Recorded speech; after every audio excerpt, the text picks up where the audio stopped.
भारत की पहली महिला प्रधानमंत्री के रूप में पहचान रखने वाली इंदिरा गांधी का जीवन परिचय काफी रोचक है। उनका इंदु से लेकर इंदिरा और फिर प्रधानमंत्री बनने तक का सफर न केवल प्रेरणादायी है बल्कि भारत में महिला सशक्तिकरण के इतिहास का महत्वपूर्ण अध्याय भी है। उन्होंने 1966 से लेकर 1977 तक और 1980 से लेकर मृत्यु तक देश के प्रधानमंत्री का पदभार संभाला था।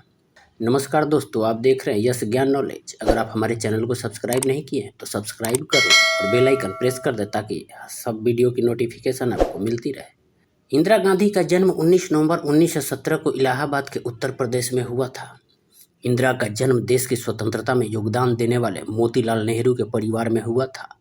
इंदिरा के पिता जवाहरलाल एक सुशिक्षित वकील एवं भारतीय स्वतंत्रता आंदोलन में सक्रिय सदस्य थे। वो नेहरू जी की इकलौती संतान थी। इंदिरा अपने पिता के बाद दूसरी सर्वाधिक कार्यकाल के लिए कार्यरत रहने वाली प्रधानमंत्री बनी।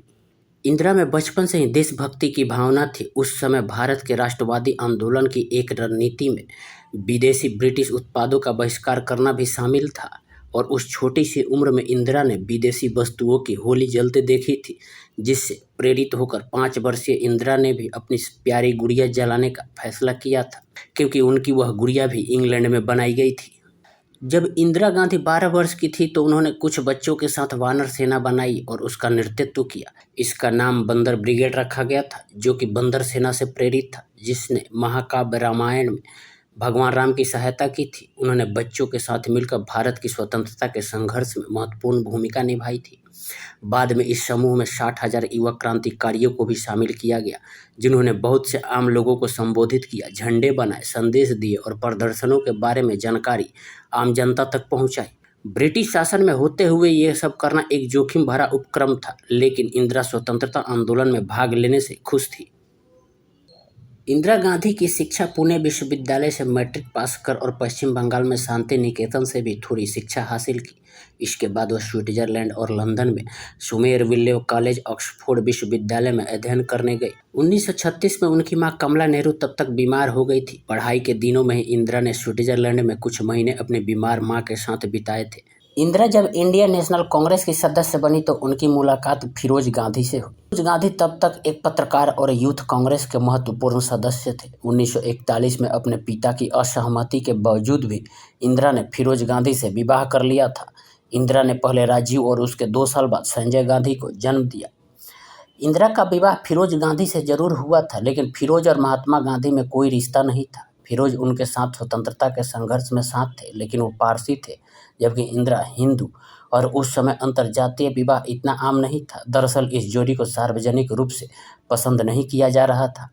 ऐसे में महात्मा गांधी ने इस जोड़ी को समर्थन दिया और ये सार्वजनिक बयान दिया, जिसमें उनका मीडिया से अनुरोध भी शामिल था। मैं अपमानजनक पत्रों के लेखकों को अपने गुस्से को कम करने के लिए इस शादी में आकर नवयुगल को आशीर्वाद देने के लिए आमंत्रित करता हूँ। और कहा जाता है कि महात्मा गांधी ने ही राजनीतिक छवि बनाए रखने के लिए फिरोज और इंदिरा को गांधी लगाने का सुझाव दिया था। स्वतंत्रता के बाद इंदिरा गांधी ने पिता जवाहरलाल नेहरू जो देश के प्रधानमंत्री बने थे, तब इंदिरा अपने पिता के साथ दिल्ली शिफ्ट हो गई थी। उनके दोनों बेटे उनके साथ, लेकिन फिरोज ने तब इलाहाबाद रुकने का ही निर्णय किया था, क्योंकि फिरोज तब दी नेशनल हेराल्ड में एडिटर का काम कर रहे थे। इस न्यूज़पेपर को मोतीलाल नेहरू ने शुरू किया था। नेहरू परिवार वैसे भी भारत के केंद्र सरकार में मुख्य परिवार थे, इसलिए इंदिरा का राजनीति में आना ज़्यादा मुश्किल और आश्चर्यजनक नहीं था। उन्होंने बचपन से ही महात्मा गांधी को अपने इलाहाबाद वाले घर में आते जाते देखा था, इसलिए उनकी देश और यहाँ की राजनीति में रुचि थी।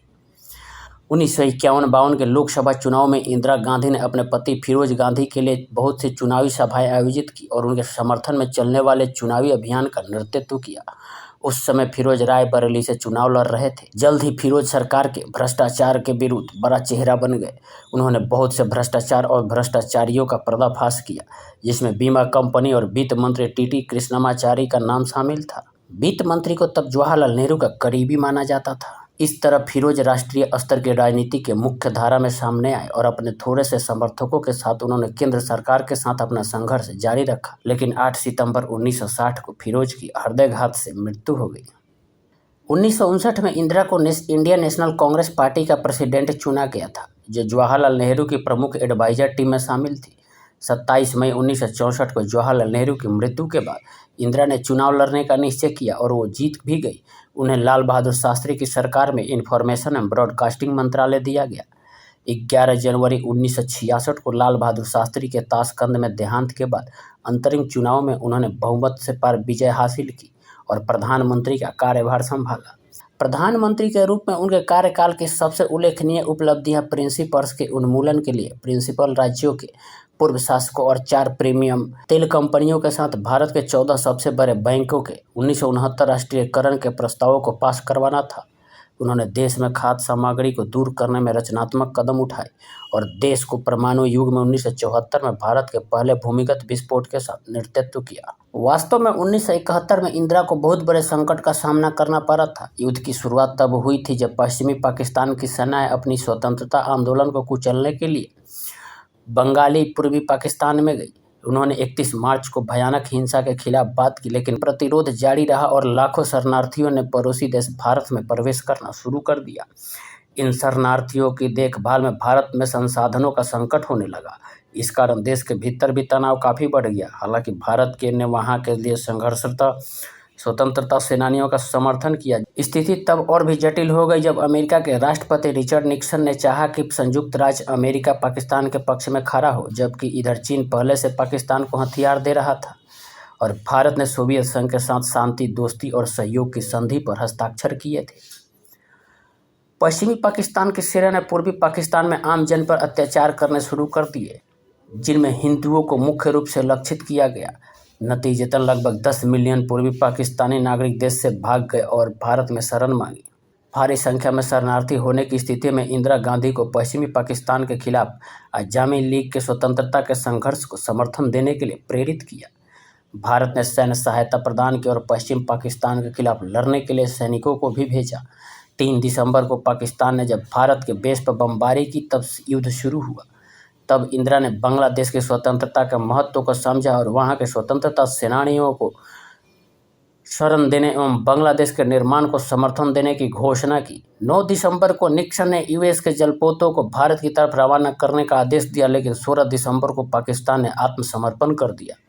अंततः 16 दिसंबर 1971 को ढाका में पश्चिमी पाकिस्तान बनाम पूर्वी पाकिस्तान का युद्ध समाप्त हुआ। पश्चिमी पाकिस्तानी सशस्त्र बल ने भारत के सामने आत्मसमर्पण के कागजों पर हस्ताक्षर किए, जिससे एक देश का जन्म हुआ जिनका नाम बांग्लादेश रखा गया।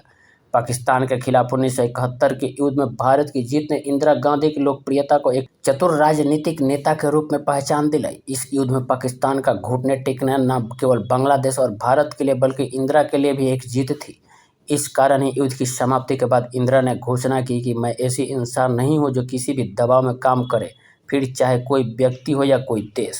1975 में विपक्षी दलों और सामाजिक कार्यकर्ताओं ने बड़ी मुद्रास्फीति, अर्थव्यवस्था की खराब स्थिति और अनियंत्रित भ्रष्टाचार पर इंदिरा गांधी की अगुवाई वाली केंद्र सरकार के खिलाफ बहुत प्रदर्शन किया।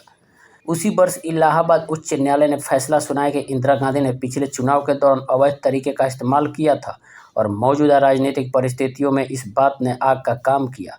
इस फैसले में इंदिरा को तुरंत अपनी सीट खाली करने का आदेश दिया गया। इस कारण लोगों में उनके प्रति क्रोध भी बढ़ गया। श्रीमती गांधी ने 26 जून 1975 के दिन इस्तीफा देने के बजाय देश में अशांत राजनीतिक स्थिति के कारण आपातकाल घोषित कर दिया। आपातकाल के दौरान उन्होंने अपने सभी राजनीतिक दुश्मनों को कैद करवा दिया। उस समय नागरिकों के संवैधानिक अधिकारों को रद्द कर दिया गया और प्रेस को भी सख्त सेंसरशिप के तहत रखा गया था। गांधीवादी समाजवादी जयप्रकाश नारायण और उनके समर्थकों ने भारतीय समाज को बदलने के लिए कुल अहिंसक क्रांति में छात्रों, किसानों और श्रम संगठनों को एकजुट करने की मांग की। बाद में नारायण को भी गिरफ्तार कर लिया गया और जेल भेज दिया गया। 1977 के प्रारंभ में आपातकाल को हटाते हुए इंदिरा ने चुनाव की घोषणा की। उस समय जनता ने आपातकाल और नसबंदी अभियान के बदले में इंदिरा का समर्थन नहीं किया। माना जाता है कि आपात स्थिति के दौरान उनके छोटे बेटे संजय गांधी ने देश को पूर्ण अधिकार के साथ चलाने की कोशिश की और झोपड़पट्टी के घरों को सख्ती से हटाने का आदेश दिया और एक बेहद अलोकप्रिय नसबंदी कार्यक्रम ने इंदिरा को विपक्ष में कर दिया था। लेकिन फिर भी 1977 में इंदिरा ने आत्मविश्वास से कहा कि उन्होंने विपक्ष को तोड़ दिया है। उन्होंने चुनाव की मांग की। मोरारजी देसाई और जयप्रकाश नारायण के नेतृत्व में उभरते जनता दल गठबंधन ने उन्हें हराया था। पिछली लोकसभा में 350 सीटों की तुलना में कांग्रेस केवल 153 लोकसभा सीटें जीतने में कामयाब रही थी। जनता पार्टी के सहयोगियों के मध्य के आंतरिक संघर्ष का इंदिरा गांधी ने फायदा उठाया। उस दौरान इंदिरा गांधी को संसद से निष्कासित करने के प्रयास में सरकार ने उन्हें गिरफ्तार करने का आदेश दे दिया था।